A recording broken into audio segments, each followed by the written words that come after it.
Hello everyone. English गुरु धीरज दम्बेवाल के channel में आप सभी का स्वागत है। स्टूडेंट्स, आज हम पढ़ेंगे सीबीएसई क्लास 12th की विस्टास बुक का चैप्टर है on the face of it, जिसे लिखा है सुसान हिल ने। Susan Hill was an English author of fiction and non fiction works. Her novels include the women's in black, second है the mist in the mirror, and third है I am the king of the castle. तो ये था students हमारा author के बारे में। अब हम पढ़ेंगे आखिर ये चैप्टर कहना क्या चाहता है, चैप्टर किसके बारे में है, कहना क्या चाहता है। इस चैप्टर का इंट्रोडक्शन हम बताएंगे आपको। इसमें है कि the story is about A teenage boy dairy who has burn. एक लड़का है डेरी नाम का, इसका चेहरा जला हुआ रहता है। एंड मिस्टर लेम्ब है जो कि who is disabled old man with an artificial tin leg made of tin. जो एक मिस्टर लेम्ब है वो डिसेबल पर्सन रहता है, एक ओल्ड मैन रहता है जिसकी जो टांग है वो टिन की बनी हुई रहती है। Dairy accidentally enters his garden. Dairy अचानक उसके गार्डन के अंदर एंटर कर देता है so that he can hide himself from people who hate him because of his अगली फेसेस। वह उन लोगों से बचने के लिए उसके गार्डन में एंटर करता है, उन लोगों से बचने के लिए, छिपने के लिए उसके गार्डन में एंटर करता है, क्योंकि वो जो लोग उसके चेहरे को देखकर उसे डरते थे, तो उनसे बचने के लिए वह उसके गार्डन में एंट्री करता है। अब स्टूडेंट्स, हम इस चैप्टर के इस चैप्टर के जो मेन कैरेक्टर हैं, जो इंपॉर्टेंट हमारे कैरेक्टर हैं, उन कैरेक्टर्स के बारे में बताएंगे। हमारा जो मेनली फर्स्ट कैरेक्टर है वो है हमारा डेरी। जो डेरी है ये एक बॉय है 14 ईयर्स का, a boy of 14 with a burn face, जिसका चेहरा जला हुआ रहता है, लुक्स अगली मतलब भद्दा दिखता है। वो पैसिमिस्टिक था, कह सकते हैं निराशावादी था। Suffered from severe negative complex, उसे मतलब कह सकते हैं नेगेटिविटी जो मनोग्रंथि, जो नेगेटिव मनोग्रंथि, कठोर नेगेटिविटी मनोग्रंथि थी, नकारात्मक, उसको उसका फेसेस करना पड़ता, सामना उसको करना पड़ता था। एंगर एंड फ्रस्ट्रेशंस, जिसे कहते हैं निराशा। लो कॉन्फिडेंस, उसके अंदर इतना कॉन्फिडेंस भी नहीं था। तो हम कह सकते हैं कि इसमें इंपॉर्टेंट देखो, पेसिमिस्टिक को हम कहते हैं निराशावादी। Suffered from server negativity complex, मतलब उसे सामना करना पड़ता था कठोर नेगेटिविटी, जो मनोग्रंथि लोगों के बीच में नकारात्मक सोच थी, उसको सामना करना पड़ता था। एंगर एंड कह सकते हैं फ्रस्ट्रेशन, मतलब बड़ा वो गुस्सा लो होता था, और फ्रस्ट्रेशन कह सकते हैं बड़ा निराश होता था। लो कॉन्फिडेंस, बहुत कॉन्फिडेंस भी नहीं था। ठीक है, अब हम बात करते हैं, हमारा सेकंड कैरेक्टर है मिस्टर लैम, जो एक ओल्ड मैन था विथ टिन लेग। एक ओल्ड मैन था, इसके टिन की उसके लेग थी, लोनली अकेला था। जो बिल्कुल उल्लासपूर्ण पर्सन था, वो ऑप्टिमिस्टिक आशावादी था। लवर ऑफ नेचर, मतलब नेचर को बहुत प्यार करता था वो। सोशल सामाजिक व्यक्ति भी था। आउटगोइंग निवर्तमान था। टॉलरेंट सहिष्णु था। हेल्पफुल, लोगों की सहायता करता था। सेंसिटिव संवेदनशील था। इंडिपेंडेंट, बड़ा स्वतंत्र था। But didn't mind children calling him lonely lamb और पिकिंग द क्रैम्ब एप्पल्स। लेकिन वह बच्चों को देखो डांटता नहीं था, वह उनको कुछ कहता नहीं था, उन बच्चों को कुछ पुकारता नहीं था। जो बच्चे मतलब उसके वहाँ से जो जंगली जो एप्पल्स थे उनको ले लेते थे, उनको उठा लेते थे, उनको चुन लेते थे, उनको कुछ नहीं कहता था वो। अब हम आएंगे इसके जो कीवर्ड्स हैं, मेन टफ वर्ड्स हैं, हार्ड वर्ड्स हैं, उन वर्ड्स को हम पढ़ेंगे। फर्स्ट वर्ड हमारा डिफाइंड, जिसे कह सकते हैं हम हु ओपनली डिसओबेस, वो पर्सन जो ओपनली किसी के ऑर्डर को डिसओबे करता है। सेकंड हमारा है क्रैब एप्पल्स। क्रैब एप्पल्स को हम कह सकते हैं वाइल्ड एप्पल्स, यानी जंगली सेब। थर्ड मीनिंग हमारा एम्प्टी, जिसे कह सकते हैं हम खाली, यानी ब्लैंक। फोर्थ वर्ड है हमारा अंडरनेथ, जिसे कहते हैं हम नीचे, डाउन, बिलो। फिफ्थ वर्ड है हमारा पेस्ट, जिसे कहते हैं वाइल्ड एनिमल, यानी जंगली जानवर। नेक्स्ट है विस्पर्ड, जिसे कहते हैं स्पोक स्लो, यानी धीरे से बोलना, फुसफुसाना। ठीक है स्टूडेंट्स। फिर नेक्स्ट हमारा प्रिटेंड, जिसे कहते हैं नाटक, प्रोफेस, कोई नाटक करना, प्रोफेस। ठीक है। नेक्स्ट है लैड्स, जिसे कहते हैं हम बॉयज, लड़के।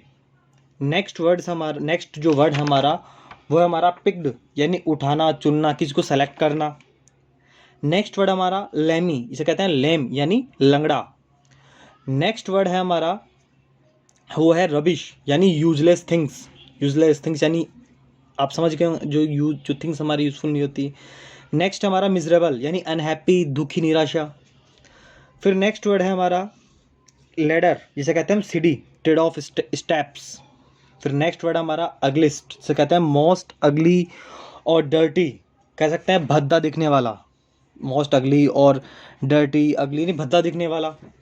और एक लास्ट हमारा है टेरिबल, जिसे कह सकते हैं भयानक यानी ड्रेडफुल। अब स्टूडेंट्स, हम इस चैप्टर की जो समरी है, इस चैप्टर की समरी को हम पढ़ेंगे हिंदी के अंदर। आप उस जो चैप्टर की समरी है उसको बड़ा ध्यान से आपको सुनना है। अगर चैप्टर की समरी समझ में आ गई तो शायद इसके जो डाउटफुल क्वेश्चंस आपके वो भी आपके क्लियर हो जाएंगे। फ्रेंड्स, इस स्टोरी को शुरू करने से पहले बता दूं कि स्टोरी के अंदर दो सेंस है, दो दृश्य हैं। पहला जो दृश्य है उसके बारे में बता रहा हूँ कि जो मिस्टर लेम था, उसका बाग है, उसके बारे में बता रहे हैं ये। तो बता रहा है कि जो डेयरी था वह धीरे धीरे उसकी कतार, मतलब उसके कतार के पीछे से निकलता है। मतलब उसकी जो गार्डन था, उसकी दीवार थी, उस दीवार के पास से निकलता है। जब मिस्टर लेम डेयरी से बात करता है तो वह उसके बहुत पास में होता है।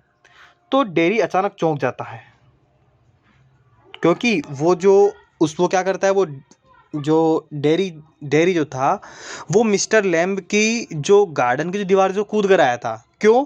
कि वो डर रहा था। किससे डरता था? उन लोगों से डरता था जो उसको चेहरे को देखकर डर जाते थे।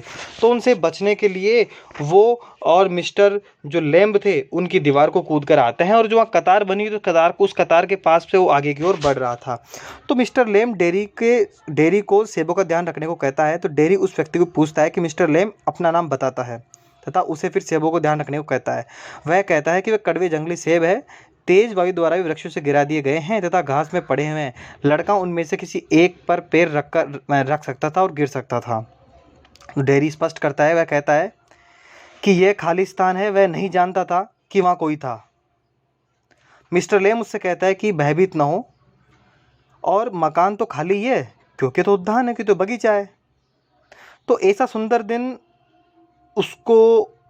उसने कहा कि ये जो उसका दिन था वो उसके घर में बिताने योग्य नहीं था। तो डेयरी अकस्मात एक उसको भय दिखाता है, डरता हुआ कहता है, वो कहता है कि उसे जाना होगा। तो मिस्टर लेम उससे कहता है कि उसके कारण परेशान ना हो। अगर उसको लग रहा हो कि वो अगर गार्डन में आ गया हो तो डरे नहीं। वो उसको पूछना चाहता है कि वो परवाह किसी से कर रहा है कि उस बगीचे में कौन आता है। वह उसको आना ही था तो फाटक खुला था, फाटक से आ जाता। यह तो केवल वह लड़का था जो दीवार फांद कर आया था। तो डेयरी क्रोधित हो जाता है कि वृद्ध व्यक्ति उसे देखे जा रहा था। मिस्टर लेम डेयरी का स्वागत करता है। डेयरी स्पष्ट करता है कि सर, मैं यहाँ पर कोई वस्तु चुराने नहीं आया था। वह उसको आश्वस्त करता है। वह आगे कहता है कि जो छोटे छोटे बच्चे चोरी करते हैं, वे बाग से सेब चुरा लेते हैं, वह इतना छोटा नहीं है। वह कहता है कि वह तो एक बगीचे में आना चाहता था, वह जाना चाहता था। और लास्ट में उसको अलविदा कहता है। तो मिस्टर लेम उसे कहता है कि डरने की कोई बात नहीं है, ये केवल बगीचा है। वहाँ केवल एक ही व्यक्ति वह कौन है? वह खुद है। डेयरी कहता है, भाई वो डेयरी को कहता है कि वहाँ डरने की ज़रूरत नहीं है, कि वो अकेला व्यक्ति वो खुद है। तो मिस्टर लेम से अपनी ओर देखने को कहता है। सोचता है कि चेहरा देखने के पश्चात वह शायद सोचेगा कि वह संसार की सबसे अधिक डरावनी वस्तु है। डेयरी कहता है कि जब वह दर्पण में देखता है तो उसने अपना चेहरा दिखलाई पड़ता है, तो वह सोचता है कि वह खुद ही डर जाता है। तो मिस्टर लेम कहता है कि उसका पूरा चेहरा तो डरा हुआ नहीं है।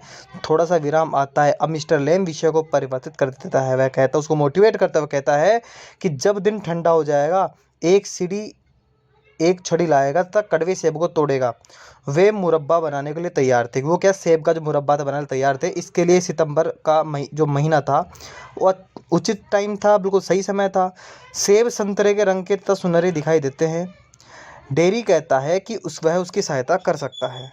वह डेयरी से कहता है कि वह उसकी सहायता कर सकता है।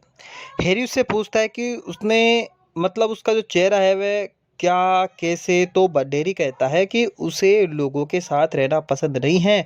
मिस्टर लेम का एक अनुमान लगता है, शायद वह लड़का आग में जल गया था। डेयरी कहता है कि उसके चेहरे के उस पक्ष पर कोई तेजाब गिर गया था जिससे वह जल गया था। डेयरी उस वृद्ध व्यक्ति को कहता है कि उसकी उसमें कोई रुचि नहीं है। वृद्ध व्यक्ति कहता है कि वह ईश्वर रचित प्रत्येक वस्तु व्यक्ति में रुचि रखता है, चाहे वो घास हो, चाहे फल हो, चाहे और कुछ हो। जब डेयरी कहता है कि वे एक समान नहीं हैं, तो मिस्टर लेम कहता है कि कोई अंतर नहीं है, वह वृद्ध व्यक्ति डेयरी बालक है, उसका चेहरा जला हुआ है। वृद्ध व्यक्ति की एक टांग है वो बनावटी है, उसकी असली टांग तो वर्षों पहले युद्ध के समय विस्फोट में उड़ गई थी। मतलब डेरिस को बताता है कि तुम्हारा तो सिर्फ चेहरा जला हुआ है, भाई मेरी टांग देखो, मेरी टांग तो युद्ध के समय, और युद्ध के समय मेरी टांग तो उड़ गई थी, विस्फोट में उड़ गई थी। कुछ छोटे बच्चों से लंगड़ा लेम भी कहते हैं, किंतु यह उसे विचलित नहीं करता है। उसकी टांग को छोड़कर काफी अन्य वस्तुएं जिन्हें घूर घूर कर देखा जा सकता है। वह सुंदरता की, क्योंकि उसको पसंद था, वो जो डेयरी था वह गार्डन, उसके पास गार्डन था। डेरी कहता है कि वह व्यक्ति जो उसके लिए पीड़ा दर्द में वीर है और कभी रोते चीखते शिकायत नहीं करते हैं, अतः स्वयं के लिए खेद प्रकट नहीं करते हैं। शारीरिक क्षति से पीड़ित व्यक्तियों को लोग यह कहकर सांत्वना देने का प्रयास करते हैं कि वे लोग हैं जो उसके बारे में सोचेंगे यदि किसी से खराब में है। वे अंधे हो सकते थे, जन्म से बहरे होते, अपंग होकर पहिए वाली कुर्सी पर पड़े रहते, अथवा पागल भी हो सकते थे, या उनकी लार टपकती रह सकती थी, किंतु ये सब उसके चेहरे को नहीं बदल पाएगा। नितांत अजनबी व्यक्ति भी उसे भयावह कहते थे। डेरी दोहराता हुआ कहता है कि विशेष रूप से जबकि वे उससे घूर घूर कर देखते हैं, वह उन्हें स्वयं में भयभीत पाता है। मिस्टर लेम तब उसे ऐसे व्यक्ति की कहानी सुनाता है जो संसार की प्रत्येक वस्तु से भयभीत था।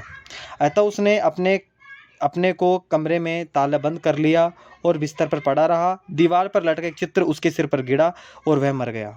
डेरी कहता है कि वह जो वृद्ध व्यक्ति है अजीब बातें करता है। फिर उससे पूछता है कि पूरे दिन क्या करता है, तो मिस्टर लेम उसे उत्तर देता है कि वह धूप में बैठता है, पुस्तकें पढ़ता है। बड़े इंपॉर्टेंट क्वेश्चंस हैं ये, कि जो मिस्टर लेम था उसका जो मेनली वह क्या करता था, उसका हॉबीज़ क्या थी, तो बताता है कि वह पुस्तकें पढ़ता था। पुस्तकें उसके पास थी, उसके घर में पर्दे नहीं हैं क्योंकि वस्तुओं को बाहर रखने में विश्वास नहीं रखता था। उसे प्रकाश और अंधेरा उसको बड़ा पसंद था। वह खुली खिड़की में से पवन वायु की आवाज़ सुनता था। डेरी छत पर वर्षा की ध्वनि सुनता था जबकि वर्षा हो रही होती है। मिस्टर लेम डेरी को कहते हैं कि वह वस्तुओं को सुनता है तो वह खो नहीं गया है। डेरी कहता है कि जब वह घर की निचली मंजिल में नहीं होता तो लोग उसके विषय में बातें करते हैं, वे उसके भविष्य में चिंतित प्रतीत होते हैं। मिस्टर लेम उसे एक अत्यंत प्रेरणाप्रद परामर्श सलाह देता है, उसको मोटिवेट करते हैं, वह उसी प्रकार आगे बढ़ेगा जैसा वह चाहता है। शेष अन्य सभी भांति उसके पास की प्रबुद्ध शारीरिक अंग है, यदि वह एक ऐसा निश्चय कर ले तो अन्य सभी से श्रेष्ठ कर सकता था। मिस्टर लेम डेरी को बताते हैं कि उसके सैकड़ों मित्र होते हैं, फाटक सदा खुला रहता है, लोग भीतर अंदर आते हैं और सेब नाशपाती वगैरह लेते हैं। तो डेरी कहता है कि वह अन्य लोगों से घृणा करना खराब है, वह अम्ल तेजा की बोतल से भी अधिक हानि पहुंचाता है। प्रत्येक वस्तु वही है किंतु वस्तु भिन्न है। डेरी के अंदर धीरे धीरे परिवर्तन आता है, वह वहाँ से जाना चाहता है। वह सोचता है कि वह आया तो संभवतः मिस्टर लेम उसके अन्य मित्र वहाँ से चले जाएं। मिस्टर लेम उसे आश्वस्त करते हैं कि लोग उससे भयभीत नहीं हैं क्योंकि वह उनसे भयभीत नहीं है। डेरी वहाँ ठहरना चाहता है परंतु उसकी जो माँ है उसको सूचित करना रहता है कि वह कहाँ है। उसका घर 3 मील की दूरी पर था। मिस्टर लेम कहता है कि वह दौड़कर वहाँ जाए तथा अपनी माँ को सूचित कर दे। डेरी वृद्ध व्यक्ति से उन लोगों के विषय में पूछता है जो वहाँ आते हैं। वह सोचता है कि कोई भी व्यक्ति वहाँ कभी नहीं आता। वृद्ध व्यक्ति वहाँ अकेला रहता है तथा दुखी रहता है। कोई भी नहीं जानता कि वह जीवित है या मर गया है, कोई भी परवाह नहीं करता। डेरी कहता है कि वह वापस आएगा। और दूसरे दृश्य के अंदर पता है जब क्या होता है, जब अपनी माँ के पास जाता है, उस माँ को अपनी लंगड़े उस व्यक्ति के बारे में बताता है तो उसकी माँ उसको वहाँ नहीं जाने के लिए कहती है, लेकिन फिर भी डेरी वहाँ जाना चाहता है। तो वहाँ बैठना, वस्तुओं को देखना सुनना चाहता था, लेकिन एट लास्ट जब वहाँ जाता है तो वहाँ देखता है कि जैसे उसके गार्डन में पहुंचता है भगता भगता हाँफता हुआ, तो लेम सीढ़ी के साथ भूमि पर पड़ा पाता है। डेरी उसे बताता है कि वापस लौट आया है क्योंकि उसने उससे वादा किया था, लेकिन उसको पता लगता है कि जो डेरी था वह इस दुनिया में नहीं है और वह घुटने के बल बैठ जाता, रोने लगता है। मतलब कह सकते हैं कि स्टूडेंट्स इस पूरी कहानी का जो मेनली, इस पूरी कहानी को आपको मैं बता दूँ, इसमें मेनली क्या होता है कि मिस्टर लेम और जो डेरी होता है, इसमें डेरी होता है, उसका चेहरा जला हुआ रहता है। वह उस मिस्टर लेम्ब के पास में, मतलब मिस्टर लेम्ब से मिलने के लिए वह वहाँ मिस्टर लेम्ब से मिलने के लिए नहीं, मतलब सेकंड सीन में आता है। स्टार्टिंग ये कहानी स्टार्ट कहाँ से होती है कि जो डेरी होता है वह एक मिस्टर लेम्ब की जो बगीचा था उसकी दीवार को कूदकर उसके बगीचे में घुस चला जाता है। वह इसलिए एंट्री करता है क्योंकि वह उन लोगों को फेस कर रहा होता है, वहाँ पर बाहर उन लोगों को फेस कर रहा होता है जो उसके चेहरे को देखकर जलते थे, डर जाते थे, क्योंकि उसका चेहरा जला हुआ था तो उसको देखकर डर जाते थे।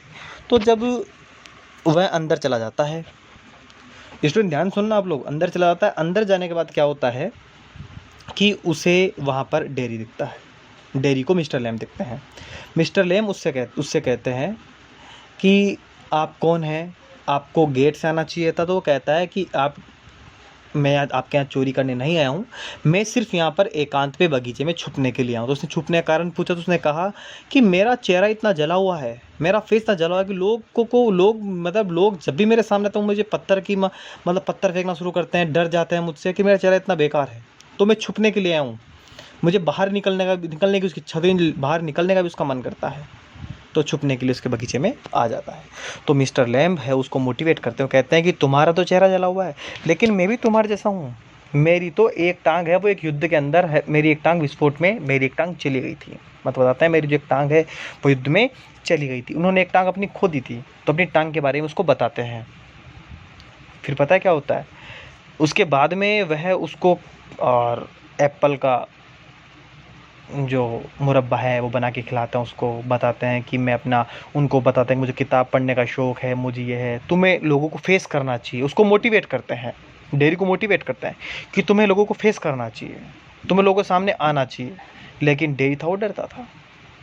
तो डेरी कहता है कि अब मैं चलता हूँ, मैं वापस आऊँगा। तो कहता है कि नेक्स्ट टाइम ज़रूर आना। तो कहता है बिल्कुल। तो अब घर जाके अपनी मम्मी को बताता है कि आज मैं मिस्टर लैम्ब से मिल के आया हूँ। तो उसकी माँ उसे डांट देगी, तुम वहाँ क्यों गए? क्योंकि उसकी माँ जानती थी कि बाहर इसका जाना इसका दुर्घटना से खाली नहीं है, क्योंकि बाहर जाएगा लोग पत्थर मारेंगे, कोई कुछ कहेगा।